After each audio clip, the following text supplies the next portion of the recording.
Bueno, pues buenas tardes a todos y a todas. Hoy vamos a hablar en esta jornada de la Universidad Feminista de una de las violencias de género, una de las violencias machistas pues más desconocidas y también más invisibilizadas.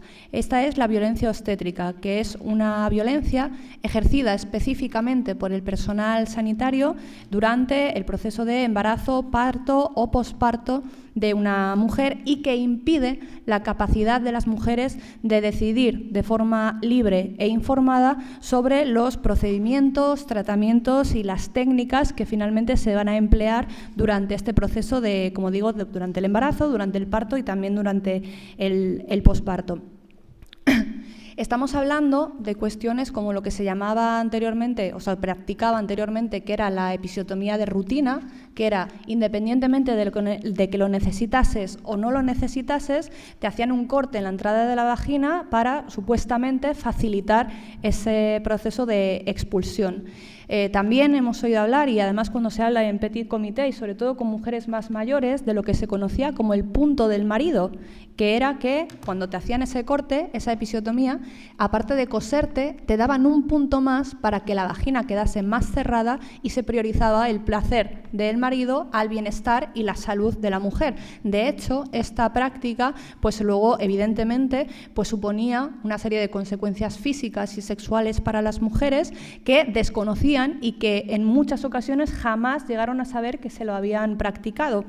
Hablamos también de obligar a parir en determinada postura que quizás no es la más cómoda para la mujer ni la que más facilita el proceso de expulsión, pero que es la más cómoda para los profesionales sanitarios. Estamos hablando también de administrar fármacos absolutamente innecesarios cuando, por ejemplo, pues tú estás tardando más de lo que esperaría ese equipo que está asistiendo a tu parto y entonces te inyectan oxitocina para provocarte el parto cuando tú no has decidido, por ejemplo, que quieres esos fármacos en tu cuerpo. Y también lo contrario, hay mujeres que a lo mejor llevan mucho tiempo desde que han roto aguas y dilatando, que llevan muchísimas horas sin poder dormir, que están absolutamente cansadas y que piden por favor que se les provoque el parto porque tienen miedo durante todo ese proceso, pues luego no poder empujar y que no le administran no le provocan el parto. También mujeres que piden cesárea porque está siendo súper complicado y que finalmente se acaban empleando cosas que cada vez se utilizan menos, como los forceps y todo esto. Entonces, básicamente, la reflexión es que efectivamente tiene que haber una serie de recomendaciones médicas, como en cualquier otro proceso, ¿no? Pues tú, por ejemplo, se te diagnostica un cáncer, te recomendarán una quimioterapia, pero finalmente eres tú, como persona, quien tiene la opción de aceptar ese tratamiento o rechazarlo, ¿no? Aquí lo que se está pidiendo es que haya más información para que las mujeres puedan decidir de antemano cómo quieren que sea su parto. Esto sería tan sencillo como durante todo el proceso de embarazo, pues hacer una serie de preguntas a estas mujeres y que tanto las mujeres pues sean un poco más conscientes de cómo va a ser ese proceso de parto, de posparto, de lo que puede suceder, de los cambios físicos que van a tener, como también al personal sanitario que asiste estos partos y que asiste todo el proceso del embarazo, el parto y el posparto, para ejercer pues de una forma más profesional y más informada su propia labor.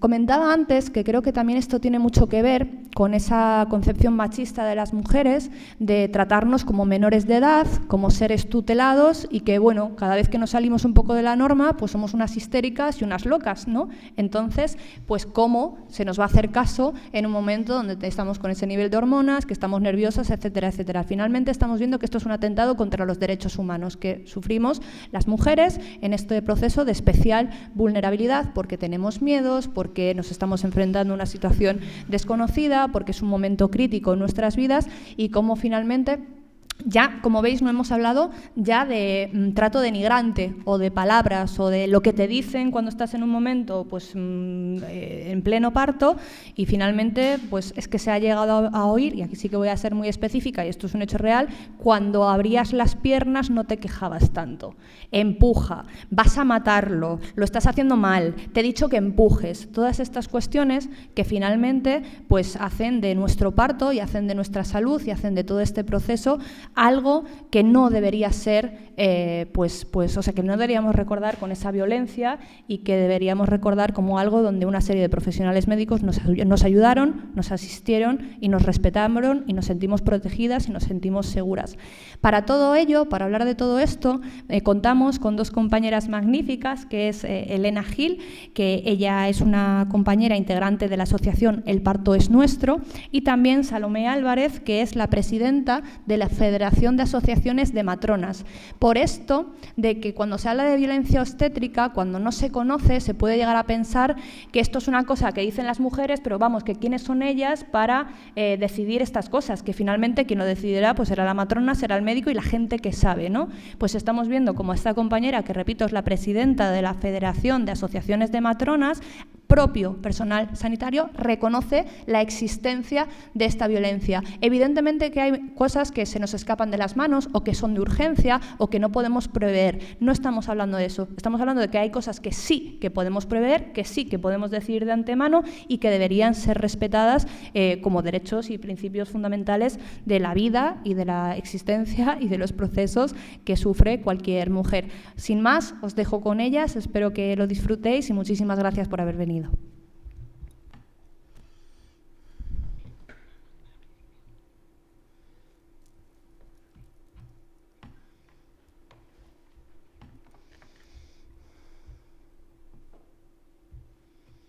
¿Puedo quedar aquí, no?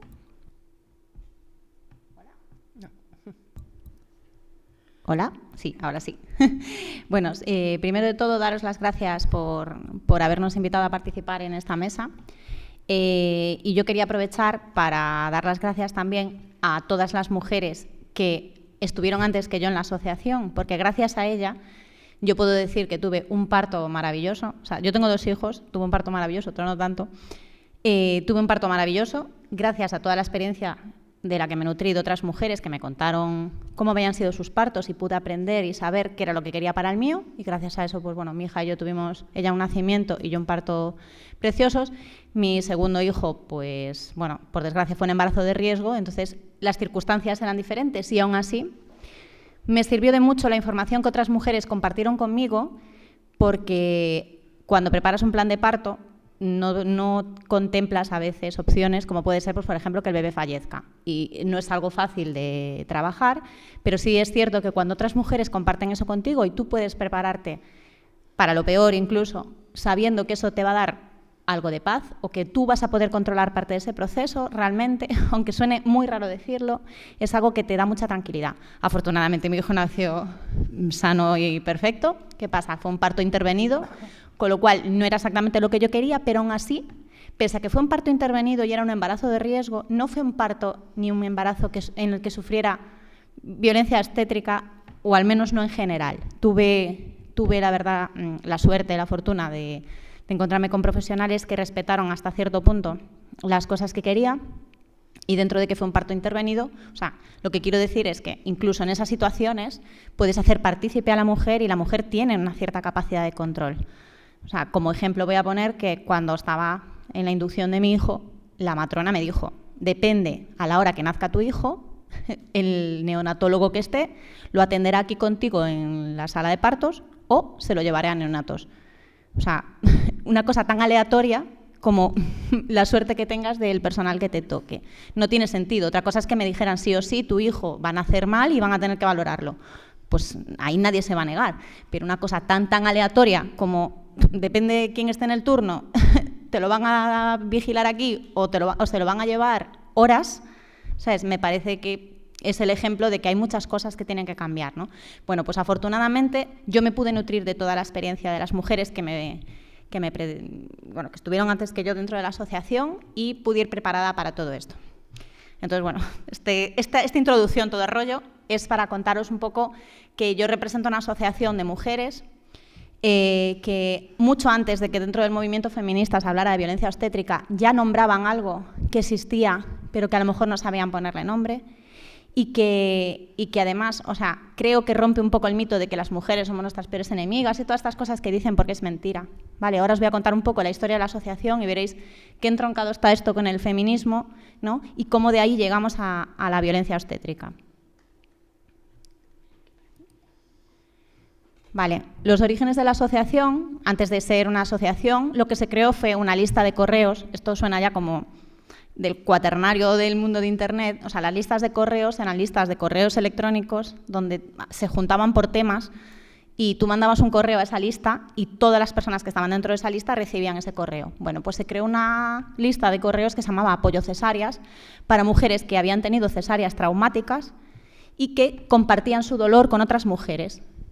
¿Qué pasa? Que se fueron sumando mujeres que sin haber pasado por una cesárea también habían tenido partos traumáticos. Es decir, mujeres que con parto vaginal habían tenido una experiencia tan dolorosa que necesitaban compartir su dolor con otras mujeres. Esto nos recuerda mucho a la tradición feminista de los grupos de autoconciencia, es decir, grupos de mujeres que empiezan a compartir su experiencia y lo que parece un evento individual acaba siendo un evento colectivo. ¿Sabes? Lo que descubrieron estas mujeres es que mujeres de diferentes puntos de España, de clases sociales diferentes, de realidades socioeconómicas diferentes y de culturas diferentes, en hospitales diferentes, tenían experiencias muy similares. Entonces, no podía ser cuestión de suerte, no podía ser cuestión de he tenido la mala suerte de que me tocara a mí. O sea, si una cosa se repite a lo largo y ancho de toda España y en mujeres de diferentes orígenes, algo tiene que estar pasando aquí. Entonces, pasamos de una experiencia individual de que cada mujer vivía en el silencio de su casa, porque además, bueno, una cosa que pasaba mucho con el tema del parto es que a las mujeres se les decía no te quejes, que tú estás bien y el bebé está bien y es lo importante. Entonces, mujeres que habían pasado partos muy dolorosos no tenían con quién expresar esto, ¿no? Entonces, se vivía como algo muy personal y muy íntimo, pero en el momento en que sale a la luz, en el momento que lo compartimos y sentimos que es algo colectivo, pasamos de que lo personal es político, ¿vale? Que es un lema muy feminista, además. O sea, lo que me pasa a mí y le pasa a otras mujeres es un problema de todas. Entonces, gracias a todas estas experiencias individuales que se fueron compartiendo y que, bueno, pasaron de esa lista de correos a hacerse grupos locales, es decir, reuniones presenciales, ahora también virtuales. Claro, es que la asociación desde el 2003-2004 que se creó el apoyo cesáreas hasta ahora, imaginaos lo que ha cambiado Internet. Pues eso, desde grupos locales que se reúnen presencialmente a eso, grupos de apoyo online, nos llevó a darnos cuenta de que esto era un fenómeno estructural, es decir, esto, o sea, en el momento en que pasa a ser algo colectivo, no es un problema de cada mujer, ni de dónde está, es un problema de toda la estructura sanitaria de atención al embarazo y al parto. Y es que además descubrimos que no solo pasaba en España, sino que se repetía en todos los países, incluso países en vías de desarrollo, países desarrollados, en cualquier situación. De hecho, nosotros tenemos compañeras de Argentina, compañeras de Latinoamérica, de Francia, o sea, realmente nos dimos cuenta que era un fenómeno global. En el momento en que nos dimos cuenta de que los sucesos de las mujeres no eran algo individual, sino que eran algo colectivo, llegó la necesidad de nombrar qué era eso que pasaba. O sea, ¿cómo explicamos por qué todas estas mujeres tienen estos procesos? ¿Por qué algunas mujeres sufren este tipo de protocolos? Bueno, pues se le nombró como violencia obstétrica, como una parte más de la violencia de género. Sabemos que este concepto es controvertido porque en parte del personal sanitario dice que les violenta, porque ellos, por supuesto, que no quieren ser violentos con las mujeres, entonces que rechazan el término de violencia obstétrica, y dicen que además hablar de violencia obstétrica crea miedos a las mujeres embarazadas. Pero nosotros lo que creemos es que, o sea, es necesario nombrar lo que existe. O sea, no estamos inventándonos una palabra de algo que no existe. Estamos diciendo, esto es lo que pasa.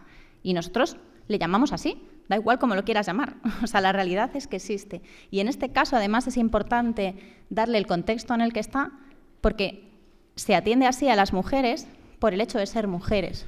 ¿Vale? No podemos decir que vivimos en una sociedad machista, en la que la justicia es machista, la administración es machista, la educación es machista, pero, ojo, el sistema sanitario no. O sea, está como en una burbuja en la que el machismo no se impregna y la atención es totalmente aséptica y fuera de ningún sesgo, ¿no? O sea, eso no tiene sentido, ¿vale? Bueno, y llegamos a organismos oficiales que reconocen la violencia obstétrica. O sea, esto ya no es ni que la FAME ni que el Parto es Nuestro diga. Esto es la OMS, la Organización Mundial de la Salud, es decir, se supone que el estamento mayor para los sanitarios, y lo hemos visto durante la pandemia, define la violencia obstétrica como una forma específica de violencia ejercida por profesionales de la salud hacia las mujeres embarazadas en la labor de parto y en el puerperio, y constituye una violación a los derechos reproductivos y sexuales de las mujeres. Esto lo dice en 2020, pero es que ya en 2014 sacó una declaración sobre prevención y erradicación de la falta de respeto y el maltrato durante la atención al parto. En el 2019 la relatora especial de la ONU instó a España a que tomara medidas respecto a la violencia obstétrica que se ejercía en nuestro país. En Europa, tanto el Consejo Europeo como el Parlamento Europeo han sacado directivas y recomendaciones acerca de la violencia obstétrica. Bueno, el Comité de la Eliminación de la Discriminación contra la Mujer también, que también es perteneciente a la ONU. La OMS nuevamente en 2021 volvió a sacar el tema. O sea, es decir, no es que nosotras o otras entidades hablemos de violencia obstétrica, es que la violencia obstétrica ya está reconocida incluso en organismos oficiales. Los únicos que tienen resistencia a reconocerla es parte del personal sanitario que pues dice que no es violencia obstétrica, que es mala praxis, que yo supongo que pues, Salomé os lo explicará mucho mejor. Vale, nosotras cuando nos referimos a la violencia obstétrica, por llevarlo un poco en el momento en que la mujer está allí, ¿no?, en su atención, hablamos de la falta de autonomía de las mujeres, ¿vale? No dejamos a las mujeres decidir, tomar decisiones en su parto. O sea, es el único procedimiento médico que además se hace a una persona que a priori está sana y que le negamos su capacidad de decisión. O sea, se lo ofrecemos a personas que están enfermas y se lo quitamos a mujeres sanas. Y les negamos la posibilidad de tomar decisiones. Bueno, ya os contaba, ¿no? El embarazo de mi hijo fue de riesgo. Y yo, una de las cosas que insistentemente pregunté en las múltiples citas de tocología que tenía, cada una con un profesional diferente, claro, era, vale, ¿qué opciones voy a tener para mi parto? Y a mí lo que me decían es, bueno, cuando llegue el momento, ya veremos. No, hombre, ¿cómo cuando llegue el momento ya veremos? O sea, si te lo estoy preguntando específicamente es porque soy un tipo de paciente que necesita tener esa información previamente. Por supuesto que después pueden pasar múltiples cosas, pero me podrás dar un abanico de opciones, ¿no? Sobre todo porque hay ciertos protocolos que tenéis claro en los hospitales. Pero bueno, en fin. Un uso excesivo rutinario de prácticas médicas que no están avaladas por la evidencia científica. Por ejemplo, lo que hablaba de la episiotomía rutinaria. O sea, el parto tiene que ser lo menos intervenido posible. Ya no es porque sea un parto natural o no natural, no estamos hablando de eso. Estamos hablando de que cualquier parto debería tener la mínima intervención posible, porque es un proceso fisiológico. O sea, nadie se imagina que tú fueras a comer a un restaurante y tuvieras un profesional sanitario, ¿sabes?, interviniéndote por si te atragantas. Hombre, no, pues tendrás que esperar a que me atragante. Si no me atraganto, solo tienes que verme comer, ¿no? No necesitas intervenir en algo que está fluyendo bien. Y nos gustaría también decir que la violencia obstétrica también se refiere a la violencia que sufre el propio personal que atiende a los partos. O sea, si en el tema este de la violencia obstétrica tenemos a las matronas de nuestro lado, estamos seguras de que es porque la matronería es una profesión eminentemente feminizada. Entonces, las propias matronas dentro de sus puestos de trabajo, o sea, muchas veces están relegadas como a un segundo plano de decisión en el que el personal médico está por encima, personal médico que tradicionalmente ha estado masculinizado, ¿no? Entonces, incluso dentro de lo que es el profesional sanitario también se reproducen esos esquemas machistas. Entendemos que no siempre es fácil ver estas cosas, ¿vale? Lo entendemos perfectamente. Nosotras somos conscientes de que sacar estas cosas a la luz y sacarle las vergüenzas al que tienes delante no gusta a nadie. Yo soy trabajadora social y a mí no me gusta que digan que dentro de la administración muchas veces inconscientemente discriminamos a las personas por su origen o por una situación de pobreza, o que muchas veces ejercemos violencia contra las personas que atendemos. No me gusta escucharlo, pero es que es la realidad.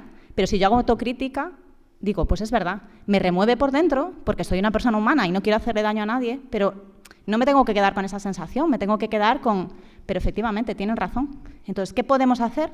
para cambiar esto? Pues yo creo que llegados a este punto, con la violencia obstétrica es lo mismo. Yo entiendo que te remueva ese concepto, pero ¿qué vas a hacer con eso? Si te remueves, porque hay algo ahí que tú te das cuenta que no está bien. Entonces vamos a usar este concepto para, entre todos, encontrar la manera de superar esta situación y mejorar la atención al parto de las mujeres.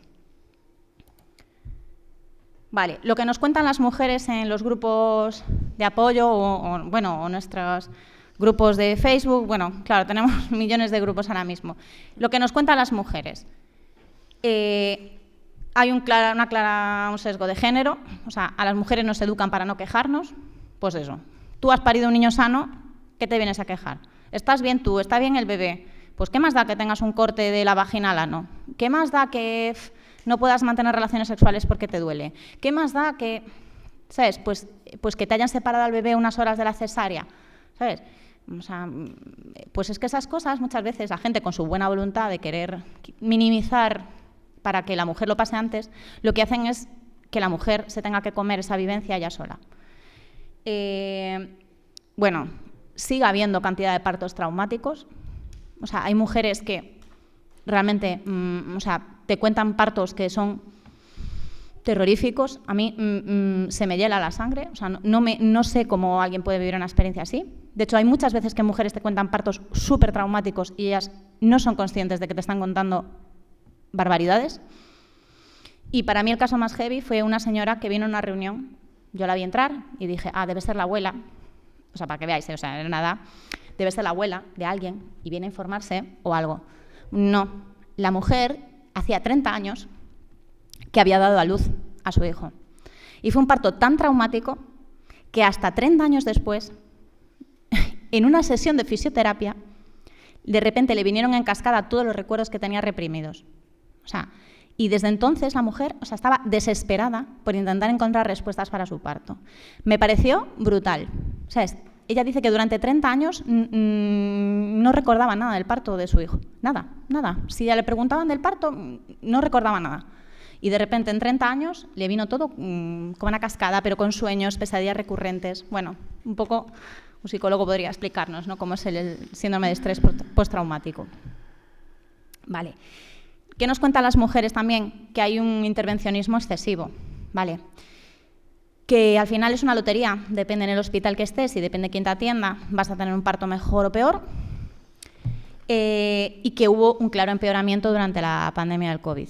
O sea, sobre todo al principio hubo unos protocolos totalmente aberrantes y que, por supuesto, además yo vivo en Galicia, pues en el hospital de Vigo hacían una cosa y en el de Pontevedra, que está a 20 minutos, hacían otra cosa totalmente diferente. Entendemos que en la pandemia todos estábamos muy perdidos, pero a medida que se fue avanzando en evidencia, no se fueron cambiando los protocolos a la misma velocidad que la evidencia. Y muchas mujeres fueron separadas innecesariamente de sus hijos y muchos hijos fueron separados innecesariamente de sus madres, y eso no se recupera nunca.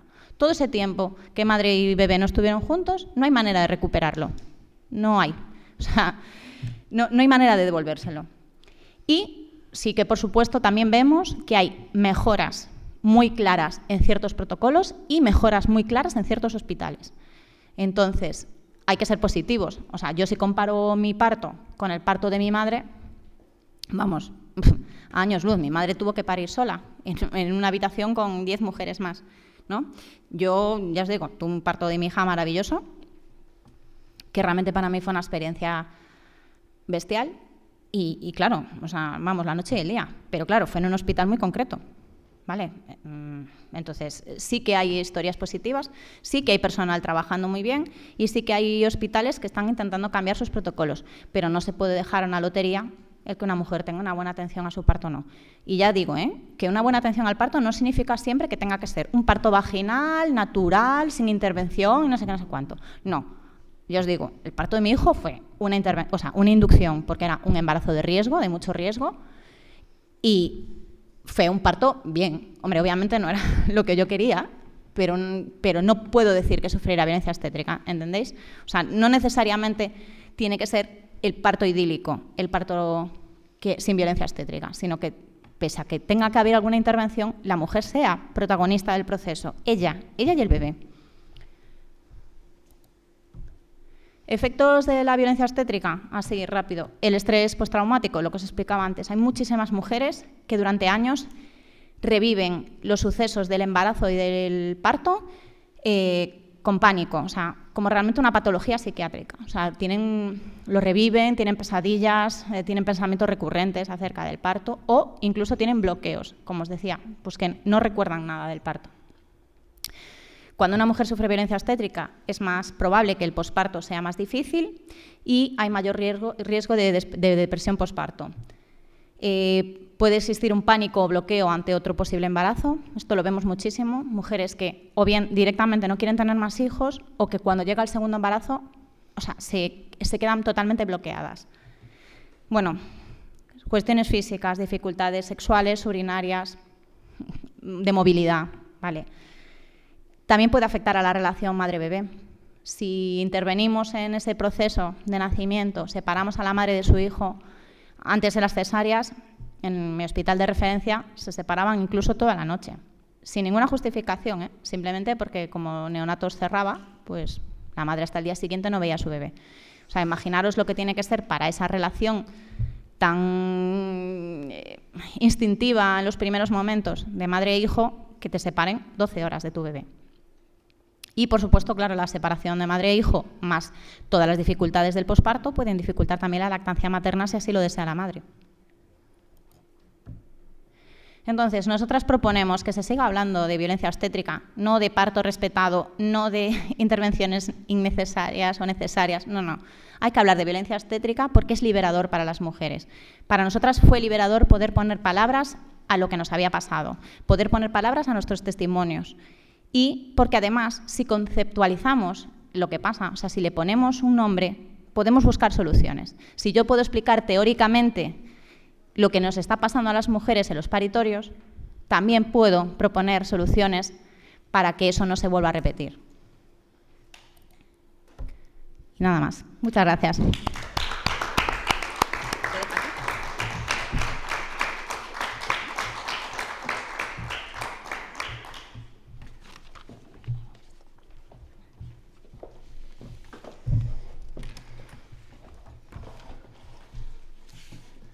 Que busque la mía. Creo que te la dejo ahí minimizada. Sí, está. Mira que me ha dicho la tecla, ¿eh? Creo que F5. F5, sí. Aquí F5. Ay, no sé si es aquí. Ay, vale. Espera, no sé qué le damos. Pero es que me dijo, sale aquí. A ver. Si no, mira, vamos aquí directamente. Acabamos a... Vale. La presentación. Aquí. Ahí.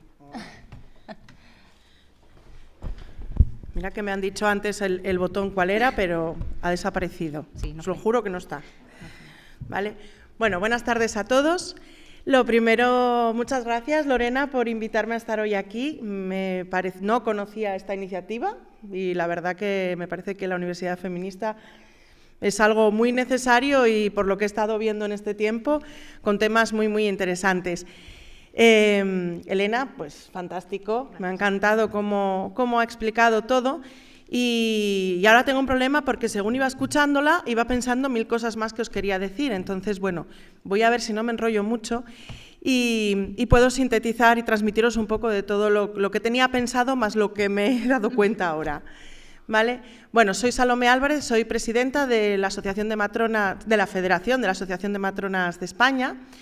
Soy de Asturias y, bueno, lo primero quería comentar que dijo Lorena que a las mujeres se nos tacha de histéricas. No sé si sabéis que el origen de la palabra histérica viene de hístero, de útero. Con lo cual eso ya dice mucho de cuando alguien utiliza una palabra despectiva hacia otra persona, llamándolo histérico o histérica, ya se está refiriendo a las mujeres. Con lo cual, bueno, creo que eso ya dice mucho sobre todo. Quería comenzar, yo también había pensado en contaros cuál era la definición de la OMS que hizo en el 2020 sobre violencia obstétrica, porque realmente es eso, es un problema mundial, y así lo reconoce la Organización Mundial de la Salud en múltiples ocasiones, y nos lo recuerda año tras año, y lo incluye en sus planes de salud, se lo envía a todos los estados, todo el mundo lo conoce, y esto sigue existiendo. Con lo cual, si la violencia obstétrica se define como una forma específica de violencia ejercida por profesionales de la salud, predominantemente médicos y personal de enfermería, que somos los que estamos más en contacto con las mujeres, claro, hacia las mujeres embarazadas en labor de parto y puerperio. Constituye una violación de los derechos reproductivos y sexuales de las mujeres. Y la OMS utiliza la palabra ya violación que tanto resquemor levanta entre los profesionales, ¿vale? Porque lo asimilamos con una violación con el término general, pero creo que bueno, tiene bastantes similitudes cuando estamos tratando de mala manera a una mujer, sobre todo porque, aunque no lo querramos reconocer muchas veces, si escarbamos en el fondo, es que se hace porque somos mujeres, como decíamos, porque nos infantilizan. Y yo creo que tenemos que tener en cuenta ya de base que el embarazo, parto, puerperio está dentro del proceso de salud sexual y reproductiva. Y de la sexualidad de los hombres toda la vida se ha hablado. Nunca hubo tabús sobre la sexualidad de los hombres, se hablaba abiertamente. ¿Cuánto se ha hablado hasta hace unos años de la sexualidad de las mujeres? Nada. Es el día de hoy que cuando se comenta que una mujer se masturba, todo el mundo se escandaliza, o una gran mayoría. ¿Y por qué? Porque damos por hecho que los hombres sí. Pero tenemos que aceptar esto y darnos cuenta de que esto es el origen de que el resto en este proceso se nos infantilice. No se nos tiene la consideración adecuada en nuestra sexualidad.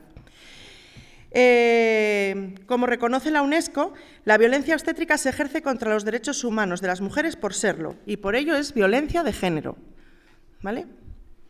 Que es también otro de los temas, otro de los conceptos que levanta ampollas entre los profesionales sanitarios, el que se equipare la violencia obstétrica con la violencia de género. Y no es que se equipare, sino que yo creo que es que hay que incluirla, ¿vale? Son dos cosas distintas. Con el agravante, como comentábamos antes, de que se ejerce en un momento de máxima vulnerabilidad en la vida de la mujer. Un momento que debería ser único, que debería ser maravilloso y poder recordar eternamente, y hay ciertos profesionales que no son capaces de tenerlo en cuenta y aprovechan ese momento de máxima vulnerabilidad para sacar su lado paternalista, malentendido, y no dejar a la mujer que tome sus propias decisiones informadas. Hay que tener en cuenta también que esto no solo degrada a la mujer, sino que también degrada a los profesionales. ¿Dónde quedan los profesionales que hacen esto y dónde quedan los profesionales que están al lado y lo ven y no pueden hacer nada para evitarlo? Antes de seguir, también me gustaría hacer una reflexión, que es que evidentemente la violencia obstétrica está ahí y existe y ya se está reconociendo, pero me gustaría que a partir de ahora, cuando vayáis a cualquier otro proceso en un hospital, os preguntéis realmente, o en un centro sanitario, si os tratan igual siendo mujeres que siendo hombres. Yo creo que la violencia institucional en este caso está más generalizada de lo que creemos, de verdad.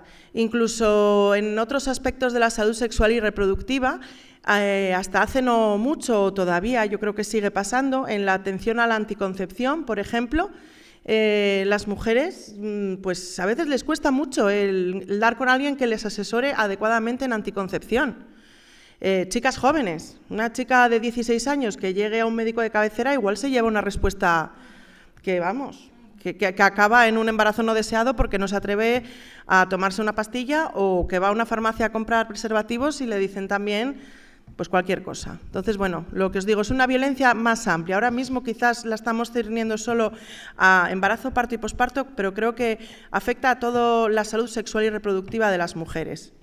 Y ya me empiezo a enrollar. Por lo tanto, nadie puede en España negar que existe violencia obstétrica, tanto en el sistema sanitario público como privado. ¿Vale? Hay según las zonas de España, hay cultura de hospital privado como atención mejor porque pago, mucha gente prefiere en ese sentido, pero hay que tener en cuenta que ahí también se ejerce violencia obstétrica y que no es solo un problema del sistema sanitario público. Comentaba antes, Elena, también este informe de la relatora especial de la ONU para la erradicación de todas las formas de violencia. En ella ya también se reconoce en el 2019 que todas las mujeres tienen derecho a recibir el más alto nivel de cuidados en salud, que incluye el derecho a una atención digna, que es tremendo, que alguien tenga que venir desde la ONU a decirnos, oye, que las mujeres tienen derecho a una atención digna y respetuosa en el embarazo y en el parto, y el derecho a no sufrir violencia ni discriminación. Año 2019, la ONU, y encima nos lo mandó a España para sacarnos los colores y decirnos qué estáis haciendo. O sea que el tema es bastante serio.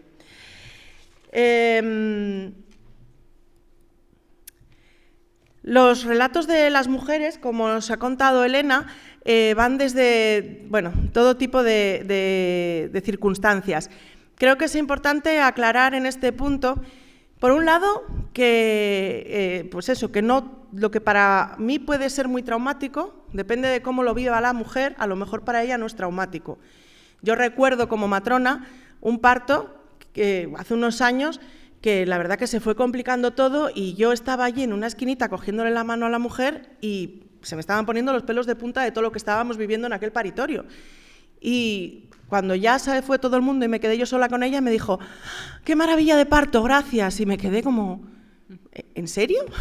Por eso creo que es importante tener en cuenta que no para todos es lo mismo traumático.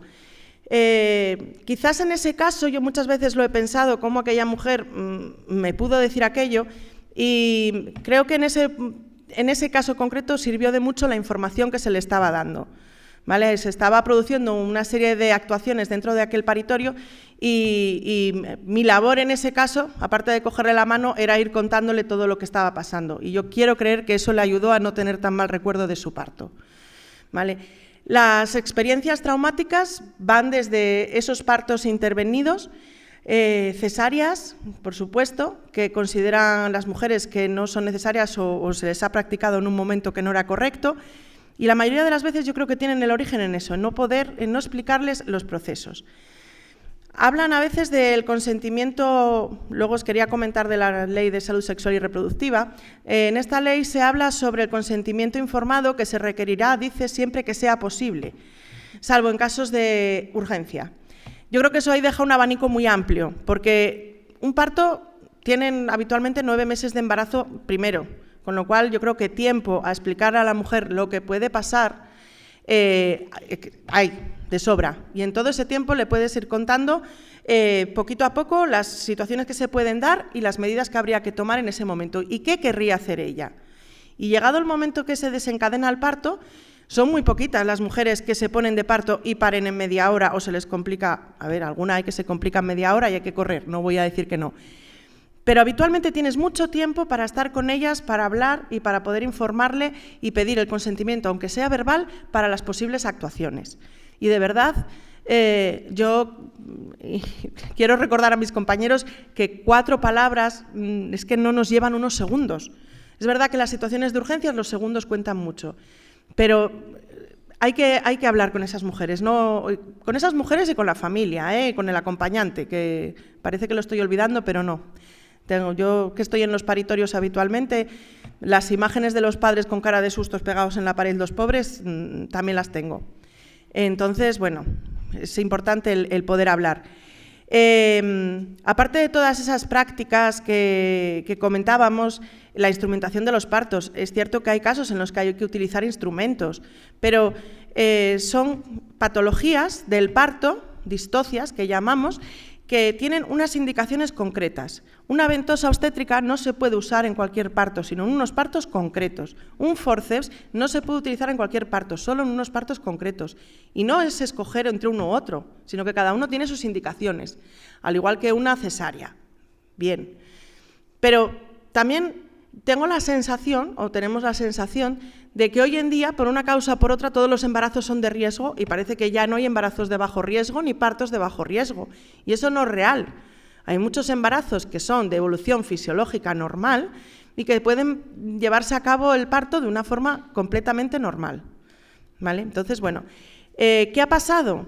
Que en los años 70, en España, se construyeron 60-70 grandes hospitales con muchísima tecnología, y los partos se metieron ahí dentro, con el objetivo de mejorar los resultados de morbimortalidad materna y fetal, pero nos pasamos de la raya. Ahí nos fuimos un poco de la mano y de intentar mejorarlo pasamos a medicalizarlo en exceso. Con lo cual, el proceso fisiológico del embarazo y parto se convirtió en un proceso patológico al estar dentro del hospital. Y quizás yo creo que es uno de los grandes orígenes de la violencia obstétrica, junto con el feminismo, con el machismo atacado que tenemos ahí. Pero bueno, me estoy saltando cosas, siempre lo hago igual, perdonadme. Antes comentábamos también los efectos. Se estima que entre el 2 y el 6% de las mujeres desarrollan un trastorno de estrés postraumático completo tras el parto y que el 35% de las madres presentan algún grado de trastorno de estrés postraumático. En el estudio del que salen estos datos, comenta que las razones o las posibles razones por las que los profesionales ejercen violencia obstétrica está la falta de formación, la falta de habilidades sociales y de empatía, eso sin duda, en estos casos no existe ninguna habilidad social ni empatía, y también los propios traumas no resueltos y los síndromes de burnout. Y es cierto que también hay profesionales sanitarios que se dedican a la obstetricia y que han sufrido violencia obstétrica durante el embarazo o el parto, para que veáis que no afecta solo al resto de personas y que entre nosotros no. ¿Vale? Yo reconozco que yo he tenido un parto que ha sido maravilloso, pero sí que en el posparto, en la planta, a mí me hicieron un comentario que, a día de hoy, digo, esto fue violencia respecto a la lactancia. Una enfermera entró y me dijo, no sé cómo me dijo, te dejo un biberón, y yo la miré y me dijo, nah, a ti no, que estarás toda la noche con la teta fuera. Pues ese comentario me lo hicieron a mí, matrona, una enfermera de la planta, con lo cual por eso os digo que afecta a todo. Y quizás parece ser que hay algunas personas que esos traumas no los resuelven bien y los pagan luego dentro de los paritorios. Tenemos que también diferenciar entre lo que sería una mala praxis o lo que sería violencia. Es un límite muy difícil. Pero yo creo que antes sí que una de vosotras comentó un caso que claramente ya pasa de la mala praxis a la violencia, que es como el médico que esté en ese momento se tiene que ir y entonces le pone oxitocina para acelerar un parto. Eso ya pasa los límites de toda mala praxis, que yo creo que eso es violencia pura y dura. Vale. No quiero tampoco decir que son solo los obstetras los grandes culpables ni los malos de esta historia. De hecho, hay muchísimos obstetras muy buenos que están luchando también por mejorar y por avanzar y porque todas estas prácticas se dejen a un lado. Y también hay alguna matrona, no voy a decir que somos todas maravillosas, ni yo, por supuesto, pero hay alguna todavía que tampoco realiza su labor del día a día de acorde a los estándares que deberían cumplirse dentro de una maternidad. Y también voy a aprovechar el momento para decir mi propia percepción también de por qué existe la violencia obstétrica, y es porque los paritorios hoy en día están liderados por obstetras, y estamos hablando de que el parto es un proceso fisiológico. Pues los profesionales sanitarios específicamente formados para atender la salud sexual y reproductiva y el parto como proceso fisiológico son las matronas. Y ahora mismo las matronas en este país estamos en los paritorios poco menos que con la función de ayudante del médico.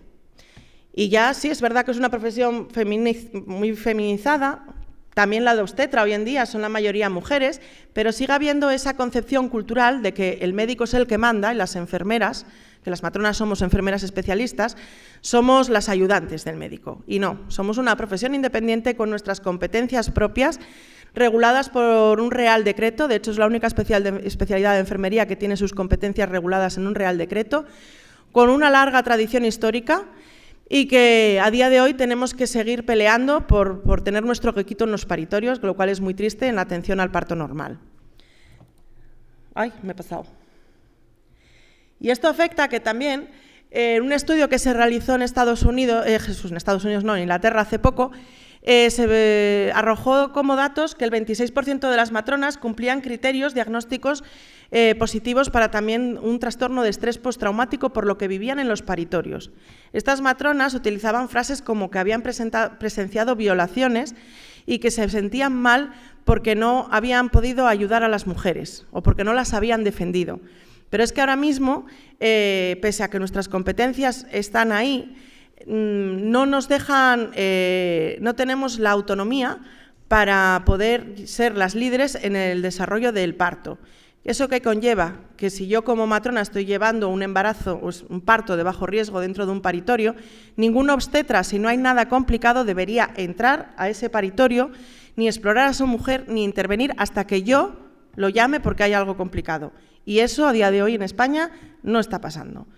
Con lo cual, nosotras también día a día sufrimos esta pelea en los paritorios y creerme que peleamos y muchas veces discutimos con nuestros compañeros por eso. Y además nos frustramos porque las administraciones no nos respaldan. Yo como presidenta de FAME ahora mismo y como presidenta que fui de la Asociación de Asturias durante 5 años, me reúno con las administraciones y me dicen que sí, que todo muy bonito, pero a la hora de la verdad se desarrollan las leyes de salud sexual y reproductiva, tanto locales como del Estado, y no se nos tiene en cuenta, nadie nos pregunta. Entonces, a mí me llama mucho la atención que se vaya a publicar nueva ley de salud sexual y reproductiva. Oye, ¿y por qué no habéis contado con los especialistas para hacerlo? Entonces, bueno, yo vendo mi moto de paso, ¿vale? Pero que sepáis que sí, que las matronas muchas veces nos sentimos agredidas y vivimos esta violencia. Nos gustaría poder hacer más por evitarla. También la carga asistencial en España no nos permite hacer un acompañamiento a las mujeres one-to-one, que sería lo más recomendable. Pero no podemos, porque en España ahora mismo para alcanzar los ratios de la OCDE nos harían falta más de 1000 matronas y no se están formando ni 500 al año y se están jubilando muchísimas. Con lo cual, bueno, hacemos lo que podemos, pero lo que tendría que ser one-to-one, la mayoría de las veces tienes 3, 4 mujeres dilatando que tienes que llevar tú. Con lo cual, bueno, creerme que nos... Queremos defenderos y queremos que la violencia obstétrica desaparezca y queremos ofrecer unas medidas para que los partos de verdad los disfrutéis, pero a veces nos cuesta porque no nos dejan y con el paso de los años muchas queremos dejar el paritorio precisamente por eso, porque llega un momento que son situaciones que dices, jo, yo vengo aquí con toda mi ilusión y vivimos momentos muy desagradables. Pero bueno, tampoco quiero generalizar, que hay momentos muy buenos. Con lo cual, por suerte, creo que las cosas están cambiando gracias a lo que luchamos entre unos y otros y cada vez, por lo menos los protocolos no son tan rígidos, quizás. Eso yo creo que es una de las primeras medidas que estamos viendo. Ya en el 2010 el Ministerio publicó la guía de práctica clínica en la atención al parto normal.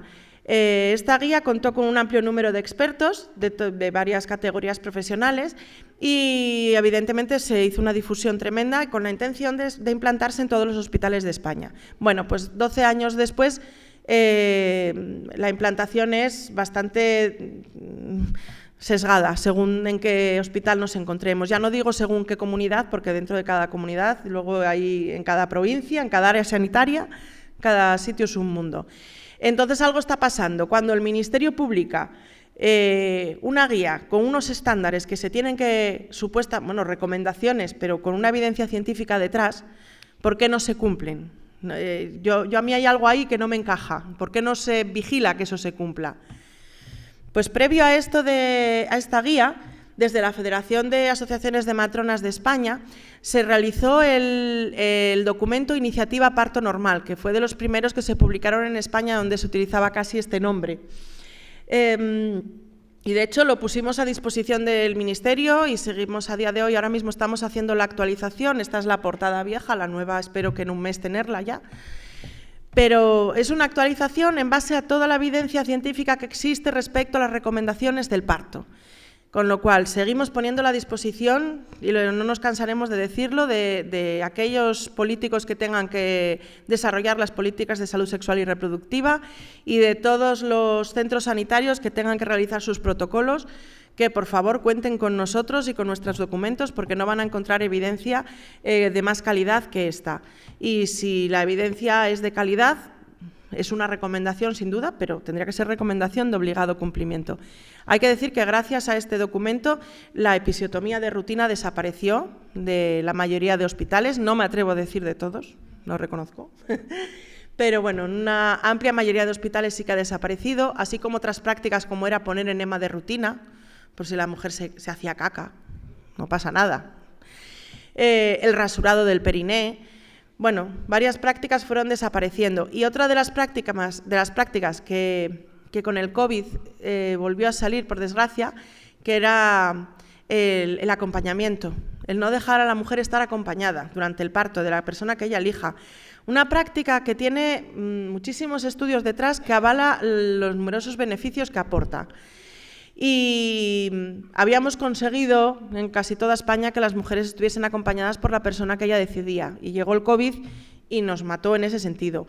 Pero ya el propio Ministerio, si el COVID empezamos con el confinamiento en marzo del 2020, a principios de mayo del 2020, el documento que sacó el Ministerio sobre recomendaciones en atención al embarazo y parto en tiempos de COVID, ya ponía que no había que separar a la madre y al recién nacido, siempre que la situación clínica lo permitiese. Si era una madre con una neumonía severa intubada en la UBI, pues en ese caso sí, pero la mayoría de las mujeres con asintomáticas o con síntomas leves podían permanecer con sus hijos y podían estar acompañadas. Bueno, pues a día de hoy, 2 años después, donde ya estamos sin mascarilla, donde podemos ir casi libremente a donde queramos, hay hospitales donde las mujeres COVID positivo no les permiten estar acompañadas de nadie. Entonces, bueno, creo que eso es una violencia obstétrica institucional de las mayores. Y bueno, ahí sigue. Sí que hay países que han legislado sobre este tema y en este sentido Venezuela ya en el 2007 legisló sobre ello, ¿vale? Incluyendo una definición y además en la propia ley describe muy bien los casos que se consideran violencia obstétrica. Esto ya os lo he contado.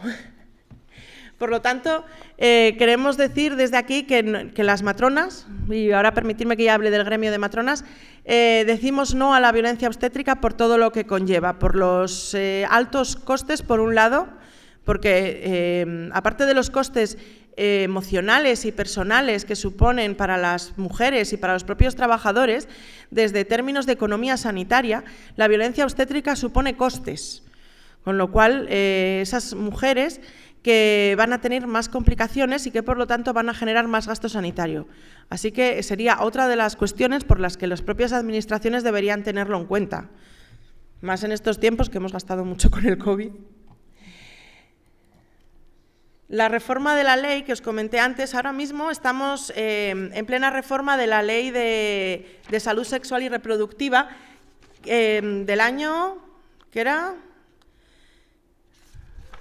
Ya no me acuerdo del año 2010 creo que era también la primera. Bueno, el caso, esta ley se lleva un año realizándose la revisión del texto es sobre salud sexual y reproductiva e interrupción voluntaria del embarazo. A nivel social, pues lo que hemos oído de ella es los cambios en la edad de interrupción voluntaria de embarazo y la famosa baja por la regla. En eso se ha resumido a nivel social lo que se ha comentado.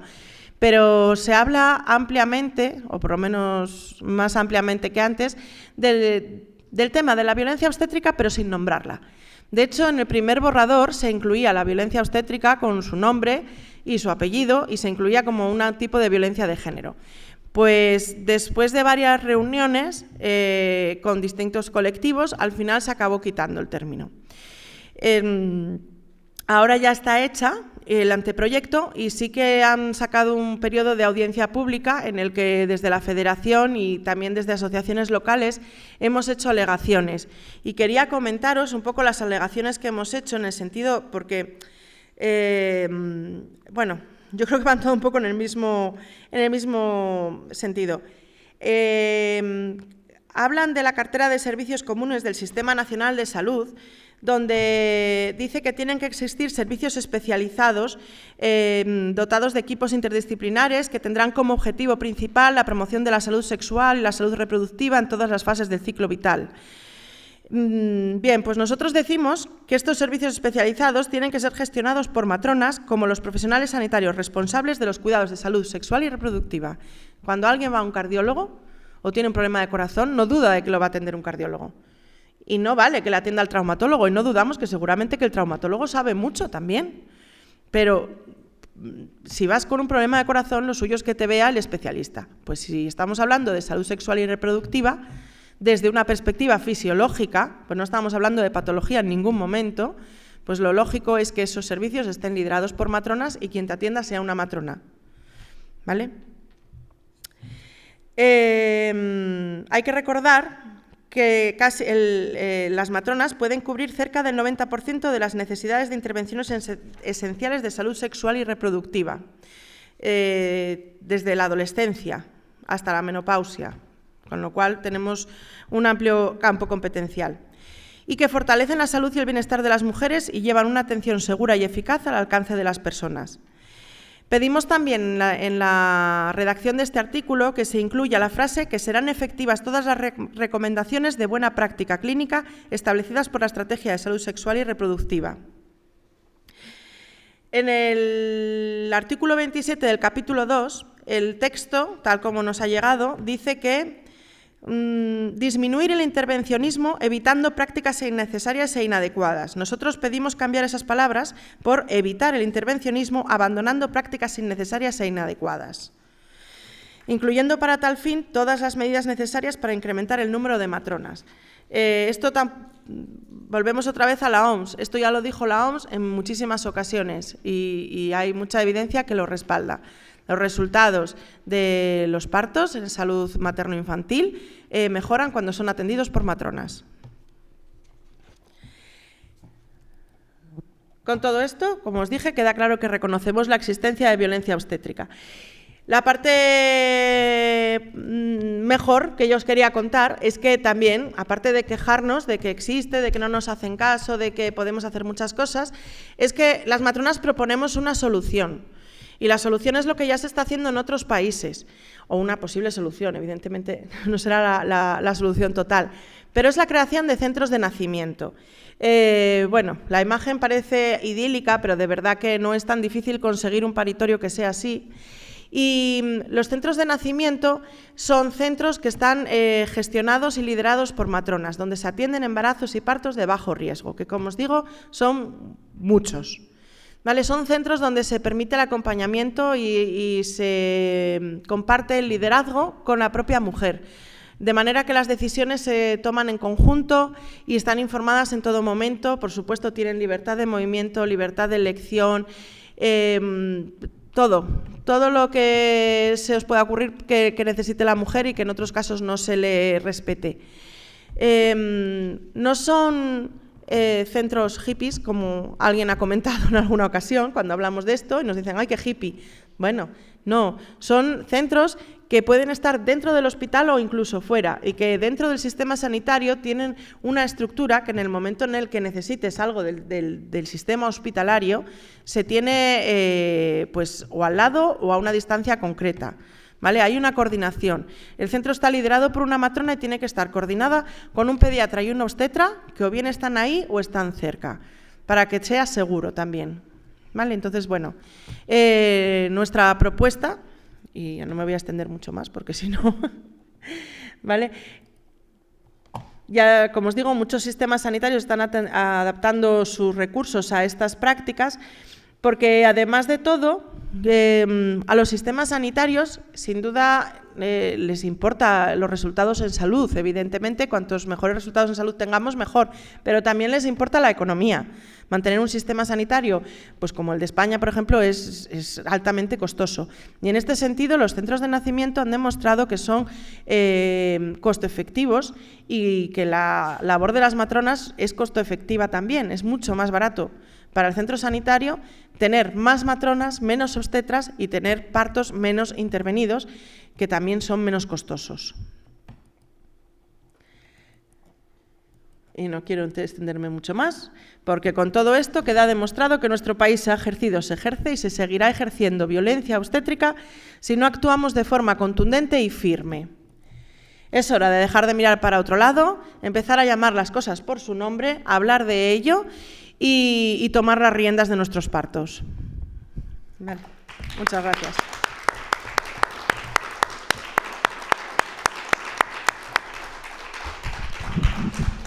Bueno, pues muchísimas gracias tanto a Elena como a Salomé. Creo que habéis sido claras, creo que habéis sido concisas y sobre todo creo que habéis sido muy útiles para muchas personas, no solamente para las mujeres que han venido hoy aquí, sino también para las que nos están viendo por streaming y para las que vean el vídeo que posteriormente pues quedará grabado. Gracias por arrojar luz ante una violencia que es de las más invisibilizadas, de las más desconocidas y también de las más tapadas, por así decirlo. Y bueno, creo que esto es un tema que había que tocar en la Universidad Feminista porque nos afecta a todas. Finalmente no es solamente una violencia que se ejerza sobre las mujeres embarazadas, sino somos todas sujeto de esa violencia porque todas nosotras podemos ser sujeto de vivir situaciones así en algún momento de nuestra vida. Como siempre abrimos turno de preguntas. No sé si alguien tiene alguna aportación, quiere intervenir, quiere preguntar alguna cosa a las compañeras. Silvia. No, tienes que decir principalmente como mujer, como madre y como enfermera en esta profesión, trabajo. Micro, si no, no te oyes desde casa.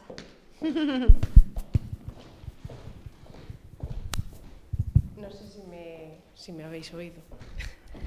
Repite. Pues, nada, que voy a aportar mi opinión, pues principalmente como mujer, como madre y como enfermera. Trabajo en el Centro de Salud de Villablino, que es una zona bastante distanciada, pues allí paso también, soy enfermera de atención primaria, ¿no?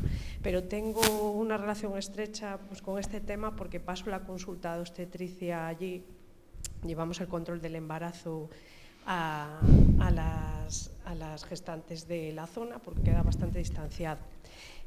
Y bueno, lo que sí que puedo decir, y bastante orgullosa de la zona del Bierzo, es que aquí sí se está intentando que las pacientes tengan un plan de parto y de hecho yo viví mi experiencia profesional y de aquella era enfermera pero no pasaba esta consulta, quiero decir que no tuve un trato especial porque fuera enfermera.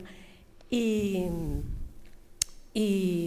sí que puedo decir que tengo el mejor recuerdo de toda mi vida en mis partos. Y fue porque... Perdón.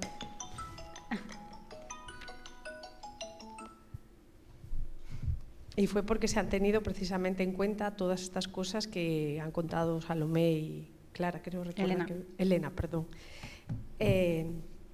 Pues eso, que sí que se tiene en cuenta. Yo parí con la matrona. En ningún momento mi parto estuvo medicalizado y de hecho conmigo me acuerdo que cuando me pusieron en las basales sí que vino un momento la ginecóloga, que además de hecho cuando vino la ginecóloga a mí me generaba tanta ansiedad el hecho de que mi proceso se medicalizara, mi proceso de parto, que se me frenaron las contracciones en seco. Exacto.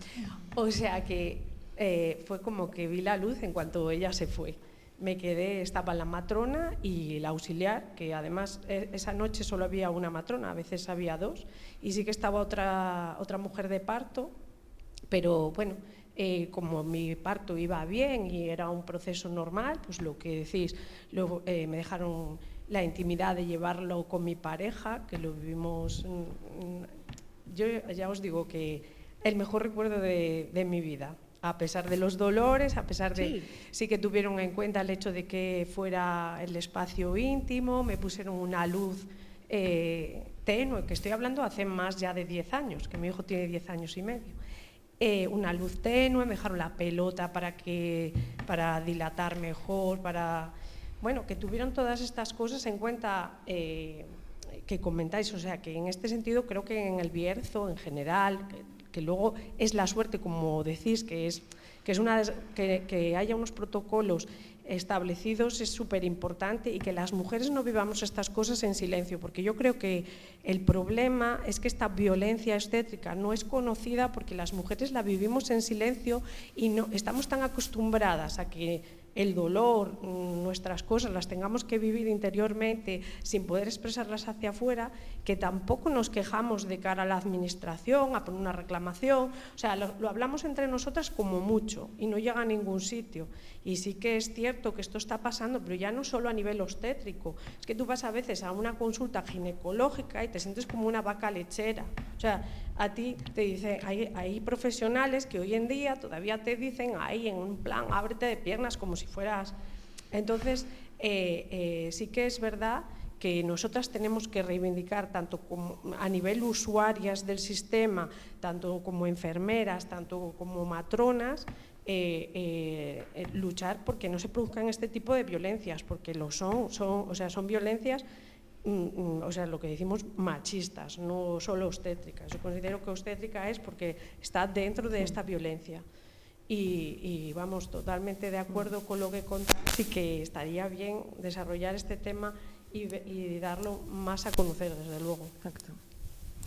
Pero yo creo que además tienes razón, son violencias machistas, pero además de ser machistas, encima están ejercidas por muchas mujeres. Claro.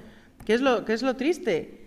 Es lo triste, pero es que desgraciadamente tenemos que reconocer que las mayores violencias machistas están fomentadas y apoyadas muchas veces por las mujeres. Bueno, yo creo que en este caso se debe principalmente a que es una atención que está muy feminizada, sin más. Entonces, las mujeres han ejercido más violencia obstétrica porque han estado más en los paritorios.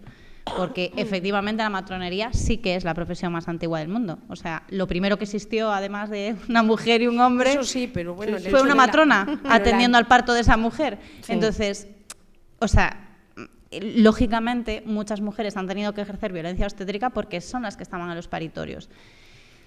O sea, las violencias machistas, o sea, todos estamos dentro de este sistema machista, no solo en la violencia obstétrica, en cualquier tipo de comportamiento machista. O sea, tanto mujeres como hombres estamos metidos más ahí. Fácilmente, yo creo, quiero decir que el hecho de que las propias mujeres lo hagamos tiene más delito. Sí. Bueno, yo creo que hay que acabar con este mito de que tiene más delito que lo hagamos las mujeres. Finalmente, todas y todos hemos sido educados y educadas en la misma sociedad. Por ende, cuando hablamos de que hay una sociedad machista, el feminismo no te viene de serie, me refiero. No tiene más delito que sea ejercida por mujeres. Y por supuesto que hay mujeres machistas y por supuesto que hay hombres feministas. Por lo tanto, también quitémonos ese estigma de que las más malas somos entre nosotras, de que la peor enemiga de una mujer es otra mujer, porque esto al final no es así. A lo mejor tiene que ver más con el porcentaje, como decía la compañera, que con que tiene más delito. No, es igual de grave que una mujer ejerza violencia machista que un hombre la ejerza. Es exactamente igual de grave y el daño que se realiza es el mismo. A mí sí que me gustaría, aprovechando que la compañera ha hablado de su parto, creo que también cuando hablemos de este tipo de foros y de espacios, por supuesto, agradecer la labor y el trabajo y la profesionalidad de aquellos profesionales sanitarios que intentan realizar su trabajo de la mejor forma posible y, por supuesto, que estas charlas no van dirigidas a ellos, simplemente van dirigidas a poner de manifiesto una realidad que es incontrovertible. Y yo, por ejemplo, yo no tengo hijos, yo no he tenido un parto, pero las experiencias de mujeres y de amigas de mi edad que sí que lo han tenido han sido horribles. Y cuando digo horribles, digo absolutamente horribles. Y han sido aquí, también en nuestro hospital. Y yo sí que os quería preguntar, yo no sé si es una idea mía o es que esto es así. Yo tengo la sensación de que una vez que la mujer pare, la mujer ya no es un paciente. De repente todas las revisiones, toda la atención médica es hacia el niño. Y yo conozco compañeras que han tenido unas secuelas físicas muy acuciantes, sobre todo problemas relacionados con el suelo pélvico, donde ellas estaban absolutamente destrozadas después de un parto, y era como, bueno, tienes alternativas por ahí de forma privada, de hacerte un láser o tal, pero no había atención médica, y cuando estaban haciendo sus necesidades por rebosamiento, porque no sentían nada, y es como, ¿cómo va a ser esto? Esto está ocurriendo hace 5 minutos ha pasado esto, no es una experiencia de hace 20 años. Entonces, yo sí que tengo esa sensación de que una vez que la mujer pare, de repente el sujeto de atención médica y de revisiones y de controles es el neonato y no tanto las mujeres. Bueno, en realidad, la sensación un poco que tenemos algunas mujeres es que en el parto se nos atiende, porque llevamos al bebé dentro. Y a la vista está, porque la propuesta de ley de salud sexual y reproductiva, uno de los puntos más controvertidos es el del consentimiento, que es en plan de la mujer podrá dar su consentimiento libre, excepto que el bebé esté en un riesgo. Bueno, ahora no recuerdo exactamente la redacción, pero es en plan de si el bebé está en riesgo, adiós consentimiento. Y es en plan, entonces, ¿cuál es la propuesta? La propuesta es que si presuntamente ese bebé está en un riesgo, vamos a someter a la mujer a un proceso contra su voluntad. O sea, le vas a poner a parir sin su consentimiento. O sea, ¿cómo es esto? O sea, su consentimiento sí, pero está por encima el de un no nacido.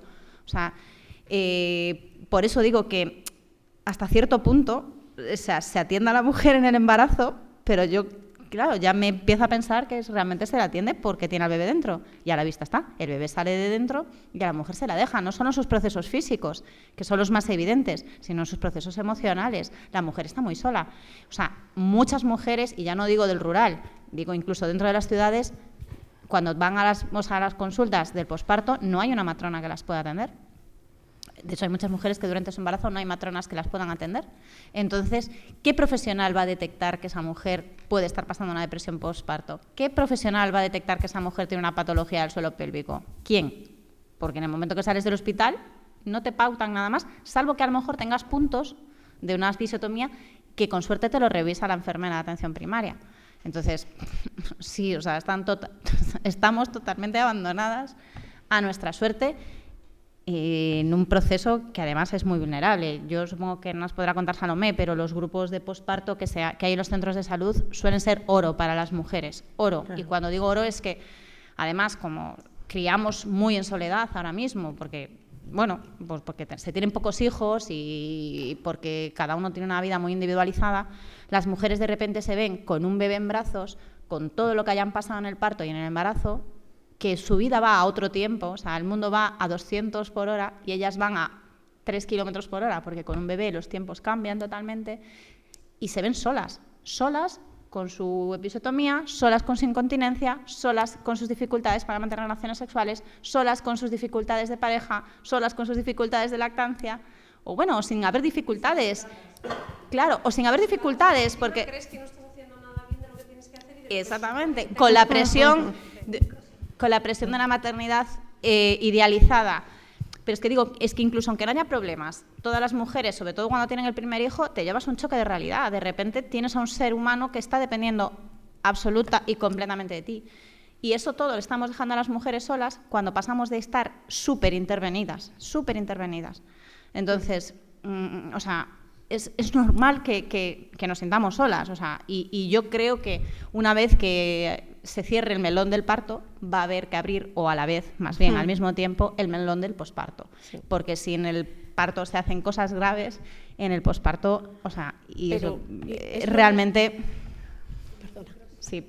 Y no sé, bueno, si Salomé tiene algo más que decir de... Es que digo, lo mismo con el tema de las disfunciones sexuales. Yo, por ejemplo, pues lo que os comentaba, allí paso la consulta y hay, los hombres, por ejemplo, tienen una disfunción sexual y no tienen problema. De hecho, en el primer momento que tienen una disfunción sexual, rápidamente piden una consulta al urólogo y la consultan. Las mujeres sufrimos eso en silencio y la mitad de las veces lo ocultamos y no nos, o sea, vivimos con esa deficiencia a lo mejor el resto de la vida, porque yo ya os digo que paso esa consulta y paso también la consulta de urología y soy consciente y en las dos veo a hombres y a mujeres y en ninguna de ellas, por estadística, veo tantos hombres como mujeres, e incluso más mujeres, y no he todavía tenido ninguna mujer que haya venido planteando una disfunción sexual. Sin embargo, con los hombres las vivo continuamente, todos los días, claro. Unas cuantas. Entonces, yo creo que nosotros también pensamos que tenemos que asumir ciertas cosas y no levantamos la voz ante eso. Y tenemos muchos miedos y creencias que nos han metido ahí en la cabeza y que pensamos que tenemos que cargar con ellas. Pero también es un poco por lo que yo te decía antes, es que se ningunea mucho el tema también de las mujeres. O sea, cuando una mujer se queja de su parto, y cuando digo se queja de cualquier cosa, o sea, lo primero que le dicen es, pero ¿está tu bebé bien? ¿Estás tú bien? Pues ya está. ¿Como que tienes incontinencia? Bueno, pues es que es normal. Después de haber pasado un embarazo y un parto es normal que el suelo pélvico no esté igual que siempre. Y bueno, pues si te duele un poco, pues utiliza lubricante. O sea, se ningunea totalmente cualquier demanda de la mujer. Y entonces pues al final es indefensión aprendida. O sea, ¿para qué te voy a decir nada si me vas a decir que lo mío no tiene importancia? Bueno, es que de hecho no Sí, hay un fisioterapia segundo, para el sí. suelo pélvico. ¿Alguien tiene alguna pregunta más, alguna duda o consulta para las compañeras? ¿Alguien quiere hacer alguna pregunta? Creo que Salomé quería añadir. Que Salomé quería añadir. ¿Querías añadir? Sí, yo quería añadir a lo que hablábamos, bueno, voy tomando notas, lo que hablábamos del posparto. Eso es algo que hemos dicho a las matronas muchísimas veces. Tenemos a las embarazadas en palmitas durante todo el embarazo, en todos los sitios intentamos más o menos, pero llega el posparto y ahí ya depende de dónde vivas, de tu código postal. Vas a estar abandonada, completamente abandonada, total y completamente abandonada, o con suerte, igual tienes algún grupo de apoyo al que acudir. Con lo cual, te condiciona mucho. Y lo que hablaba también Elena, hoy en día criamos en soledad. Antes había siempre un grupo más nutrido de mujeres, madres alrededor. Hoy en día la gran mayoría, pues no tenemos tanta gente cerca. Mi generación todavía, los que tenemos cerca, que lo hacen con la mejor voluntad, son nuestras madres, que son de una generación en la que, pero hija, si tú te criaste a biberón y mira qué bien estás. Entonces, bueno, de ahí para arriba todo tipo de comentarios que tampoco te ayudan en una crianza adecuada. Con lo cual, sin duda, ese melón del posparto hay que abrirlo en algún momento y yo como matrona pido a las mujeres que por favor lo pongan encima de la mesa y empiecen a reclamar esa atención que necesitan. También la sexualidad, lo mismo, lo que os comentaba yo al principio, la violencia es institucional hasta el nivel de que la sexualidad del hombre en el momento, como comentas tú, en el momento en que un hombre tiene la más mínima disfunción, enseguida hay que ver qué está pasando y la sexualidad de las mujeres no se atiende poquísimas, no me atrevo a decir nunca porque no me gustan esas palabras, ni el nunca, ni el jamás, ni el siempre, pero vamos, en muy poquitas ocasiones. Porque aunque vayas al ginecólogo habitualmente, muchos ginecólogos vas a llegar, le vas a hablar de un problema de sexualidad y te va a decir, echa lubricante. Es que creo que habéis dado cada vez con un tronco y ese es normal. Exacto. Es decir, es normal. Que estés un poco triste es normal, que te duele aquí es normal. normal, Nos todo pasa es también, normal. pero nos pasa con todos los problemas de las mujeres, es decir, con la menstruación. Todo es normal. ¿Hace cuánto se empezó a hablar de endometriosis? Si te duele es normal. Oye, no, es que a lo mejor tengo un problema. Claro. O si, no, que eso quede así es normal. O que tengas más o menos leche es normal. O que estés triste. No, pues efectivamente, cuando hemos empezado a las mujeres a hablar de todas estas cosas, pues hemos empezado a sacar cosas como la endometriosis, hemos empezado a sacar cosas como la depresión postparto, hemos empezado a sacar muchas cosas que a lo largo de nuestra historia era como es normal y no te quejes tanto. Es normal, no seas quejica, no seas histérica, no seas exagerada, no estás loca, como decía ella. Tu bebé está bien, tú estás bien, entonces ¿qué haces aquí? Exacto. Es como cuestionar permanentemente las cosas que sabemos que nos están pasando y que te hacen sentir que al final la loca eres tú, la que tienes un problema eres tú, la que eres una exagerada eres tú y al final hemos estado viviendo en silencio y no ha sido hasta que se han creado estos grupos y las mujeres hemos empezado a hablar entre nosotras que hemos dicho, oye, y hemos empezado a sacar todas estas cosas, ¿no? Así que sí, yo creo que queda muchos temas todavía de los que hablar en este sentido, en la atención de la salud sexual y reproductiva quedan muchísimos temas que abordar. Pero bueno, si empezamos por la violencia obstétrica, que parece que es como el inicio, seguiremos tirando del hilo, ¿verdad? Bueno, pues con esto finalizamos. Muchísimas gracias, Salomé, muchísimas gracias, Elena, y a las personas que habéis participado. Gracias.